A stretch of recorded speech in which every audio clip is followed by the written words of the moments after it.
Teachers of Reddit, what was the strangest encounter you've had with a student's parents? I am a male who teaches at the elementary level. I had a Ukrainian girl my first year of 5th grade. During parent-teacher conferences, the father said, "Enough of this academic business. In your opinion as a man, do you feel that my daughter will make a good wife someday?" It was one of my first conferences ever, and it is still the weirdest so far.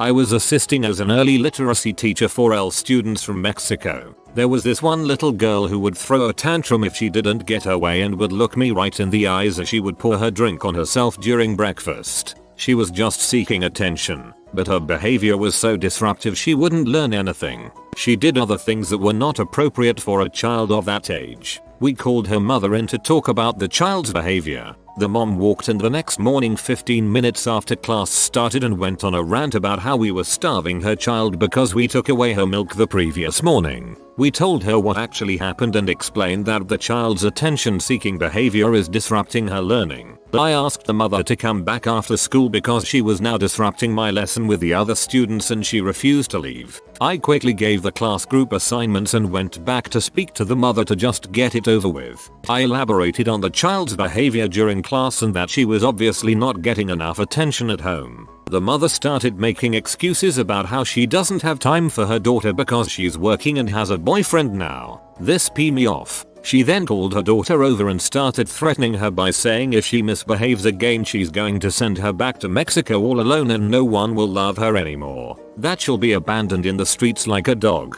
She then told the girl that she was going to take her to the bathroom and spank her until her ass is blue because the teacher says she's stupid and bad. She then started leading the girl out of the class to the bathrooms and I grabbed the child back and told the mother she has to leave now. She said I better not call CPS and then left. I called administration, explained what happened and they said they would handle CPS and everything else. I then took the girl aside and explained that she is not stupid or bad, hugged her, gave her a sticker and let her draw for 1 stroke to an hour.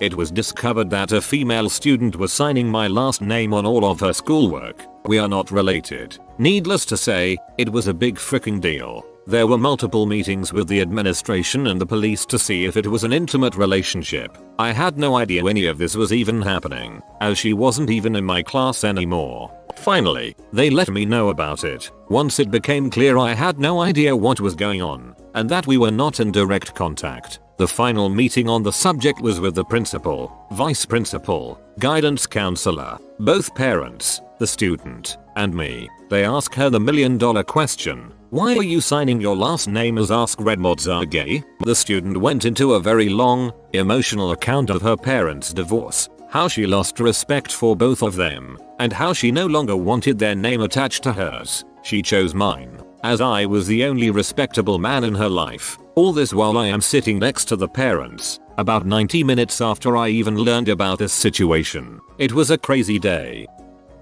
I had a kid feel sick and went to the nurse. They tried calling home work cell numbers but either no one answered or the mailbox was full. So when school was dismissed he was sent home. Mum was mad and stormed in the next day with a Ziploc bag full of vomits to prove he had been sick. This was not the only time we had to threaten to call the police to remove her.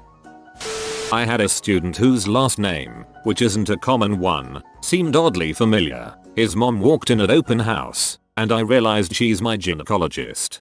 She's seen inside your vag, and you've seen something that came out of hers.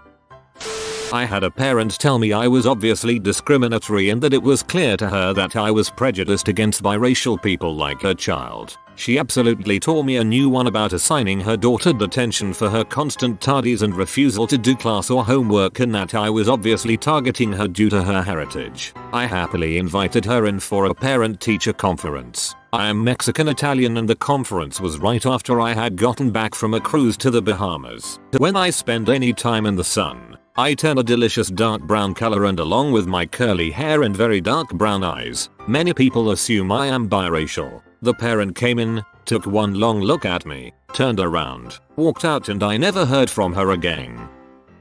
I am a high school English teacher in a district that has a high population of families from Mexico. Parents have, on more than one occasion, pulled me aside at parent-teacher conferences and gave me their express permission to use corporal punishment on their sons and daughters. Many times I will laugh it off, and many times they will grab me by the arm and tell me, "I'm serious. You can't hit him, her." I won't say anything. My mom is a speech and language teacher in a very affluent area. Every teacher has to work with difficult parents, but my mom has the added luxury of these difficult parents being filthy stinkin' rich. A parent at her school had a kid who wanted to be in the annual talent show but failed to sign up, so his dad is actually suing the school because he believes that because his child is in the special ED program he was entitled to a place in the talent show regardless of if he signed up on time or not. Please note, this kid has a speech impediment, that's it. He is fully functional mentally and 100% capable of signing up on time. I'm a sub, and I just had a strange situation yesterday. Not quite an encounter. I subbed for the same kindergarten class Monday and Tuesday. The plans made a note that Zaria, a sweet kid with severe disabilities, spina bifida, I think, shouldn't take her gloves and hat home but should leave them at school. But on Monday I must have overlooked her putting them in her backpack in the chaos. This would usually just be parents leaving a set of gloves hat at school for convenience. No huge deal. Next day, the playground supervisor sends a kid to get Zaria's gloves and hat, and I looked. None in the room. None in the backpack. I must have sent them home by accident yesterday. I said. "Oh, no," said the playground helper. "We can't send her gloves and hat home." Her mom throws them away. My jaw hanging open. I couldn't help but ask for an explanation. We live in an extremely cold state. Some parents just aren't completely with it, if you know what I mean, she said. I still can't get my head around it. I went out and bought a new hat and gloves and took them in today for Zaria. BTW, the nicest, prettiest ones I could afford.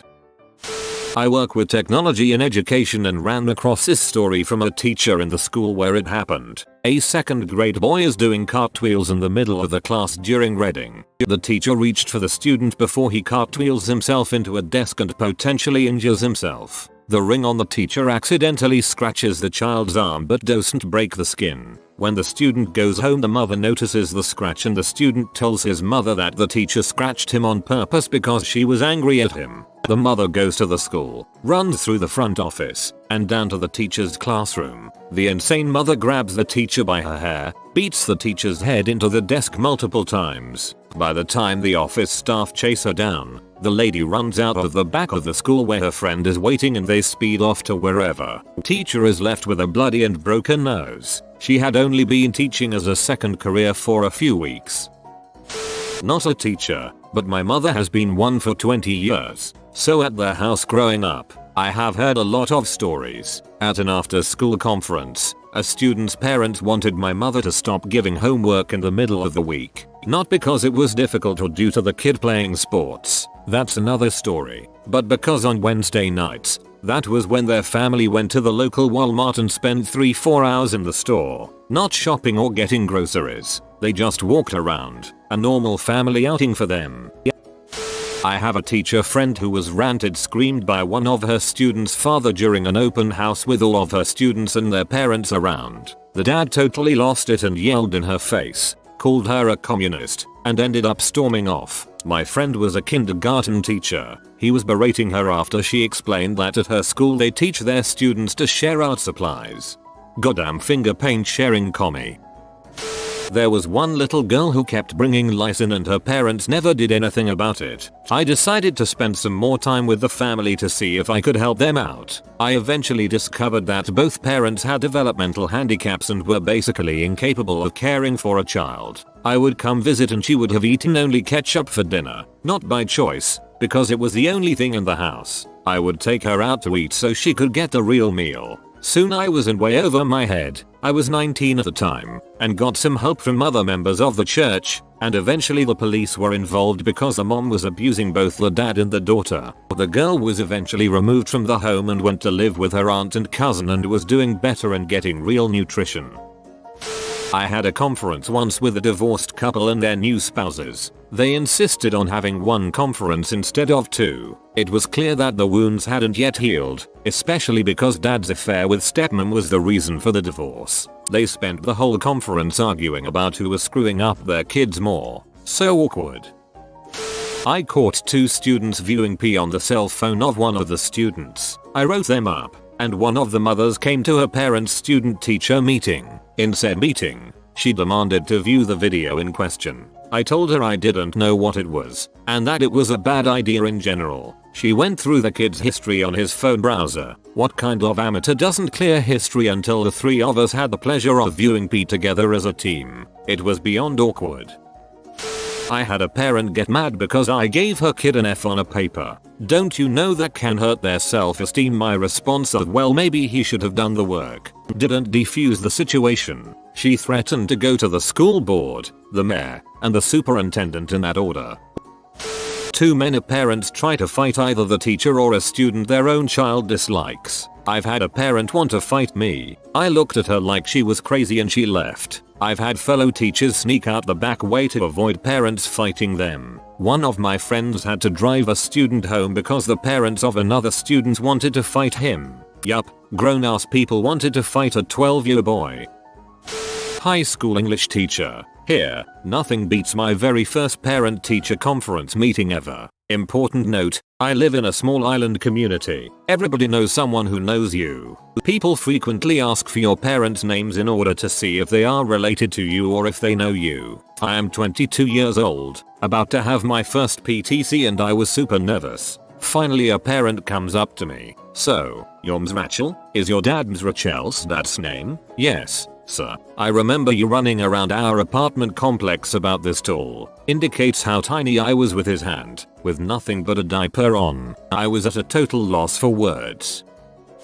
When I was doing my first parent-teacher evening for a class 1 set of parent sticks in the mind, I was explaining how their son was bright but needed to focus on working rather than chatting with his mate, and the mum and dad had a proper go at him, telling the poor boy if he didn't do well enough in class they would, and I quote, send him back to Africa. It's entirely possible he'd never been to Africa in his life. What made this particularly stand out was that the 2 parents didn't agree where they would send him in Africa. The mum wanted to send him to Nigeria, while the dad was set on the Congo, not sure which one. I had to tell a mom that we couldn't let her son in the school because he wasn't cleared medically. The kid had a heart condition and was often aggressive enough to be put in physical restraints, so we needed the doctor note to say he was healthy enough to be put in one. Well, he shows up without one, so I call mom and say we can't let him in. She goes nuts and says, do I need to come down there and go black woman on your ass? I responded by saying that she was now threatening me and that if he didn't get picked up we would have to call the police and say she was neglecting him. I then hung up. I was teaching a study abroad course in France and 2 American women trashed a hotel room. These women rubbed feces all over the walls, left used tampons on their beds, left broken glass from wine bottles all over the floor. Obviously, I started the process to have them removed from the program when we returned from the excursion. After meeting with the girls and telling them I would be kicking them out, I received about 8 or 9 phone calls from their parents telling me that I would be sued when I returned to the US if I kicked them out. There I was in France having the parents of 2 20-something-year-old women tell me that nothing is wrong with their grown daughters crapping all over hotel walls. They literally thought I should not have been angry. Finally, my boss's boss stepped in and threatened to fire my boss if he proceeded with any discipline. I still had them kicked out of the residence that they lived in. Turns out the father of one of the women was a major donor to the university I worked for. Even though money may not be able to buy you happiness, it will allow you to get away with painting other people's walls in crap. My second year teaching, I had a kid I'll call D. D had a twin brother at school too. D was super misbehaved and was always trying to find a way to get people, including his teachers, in trouble with outrageous lies. Like seriously crazy lies like Mrs. X grabbed me by the throat and slammed me against the desk. That year, I got engaged over Christmas break. A few kids noticed my ring, and I told them my happy news. D went home and told his mom that my boyfriend came and proposed to me in front of his class and we started making out inappropriately. His mom called the office and told my principal off and said that Ms. Orlam needs to keep her business at home and blah blah blah. My principal called us in for a conference. During the conference we heard the following explanation for D's lie. He was psychic and had a vision about the engagement. His mom had the nerve to say that D was psychic and was gifted and had visions like that all the time. I was dumbstruck. She then went on to say that he and his brother were skipped 2 grades and that was the reason for their immaturity. They were the same age, actually slightly older than the other kids in their class. She spouted off much more nonsense, but I was too busy trying to keep from laughing. I had a kid once who was rather weird, very impulsive, odd sense of humor, aggravated the crap out of the other kids, very aspy. I met his mom at conference night and everything was explained. She was a closed talker, continually did that flag me sinus snort thing every 10-15 seconds and went on several conspiracy theory tirades that had nothing to do with anything that was being discussed. In 15 years of teaching, it was rare to meet a parent for the first time and not have all of the classroom concerns clearly explained. My dad made bingo boards for parent-teacher conferences. Parent explains the child is practically a free space. Parent-teacher conferences. Girl had dropped my class a few weeks before because I'm a terrible teacher. Her dad sat down at my table and introduced himself, at which point I politely attempted to inform him that I was no longer his daughter's geometry teacher. Him. I know. I wanted to speak to you about your classroom management skills. Me. Him. My daughter said that your class is chaotic and that you can't control the room. Me. She's telling the truth. I remember having to speak to your daughter on multiple occasions about paying attention, taking notes, doing work, and not texting during class. Him. I know about the phone. She was texting me to tell me how bad the class was. Me. So, you were encouraging her to break school rules and disrespect the teacher while distracting her from learning? Him. I had a father who came up to my table and said, "So, what do you want to tell me about that bastard son of mine? I've already heard plenty of crap from everyone else." He looked very angry. Taking a breath, I told him what a wonderful student his son was and how respectful he was and what a joy it was to have him in my class. He left seeming a bit skeptical. The next day, his son came to see me before school started and thanked me and said, "You are the only reason that my dad didn't come home and beat the heck out of me last night." I was shocked to learn as we talked that he was being abused regularly. I did turn the father into social services and I later found out that the son went to live with his aunt. I also learned, many years later, that the boy had done well in school, went to the university and is now working in a job he loves and has a loving family of his own. Parent threatened to cut my hands off if I didn't let her son listen to music on his phone while I taught. I said no. She looked at me like I punched her baby boy right in front of her and threatened to sue me. This was about a month ago. Last week she sent her college accounting homework to school with her son so that we could do it for her. I teach middle school. Our school has uniforms, khaki pants, navy or white polo shirts. The school gives examples and even has ways of getting uniforms for less fortunate families. When students are out of dress code, we send a note home or call to remind parents. One parent had gotten so many phone calls she decided to come up to the school. She came into the office with a basket of laundry, dumped it all on the secretary's desk and yelled asking what her child could wear. Our secretary calmly started folding the laundry and put the clothes the student could wear in a pile. I think this made the mother even more angry. You have been visited by the science doggo. Upvote now and you will get high grades and good results within the next week. If you are new to the channel, you can subscribe. I publish new videos every day. Until then, check out another video, or don't. Either way, have a great day you magnificent people.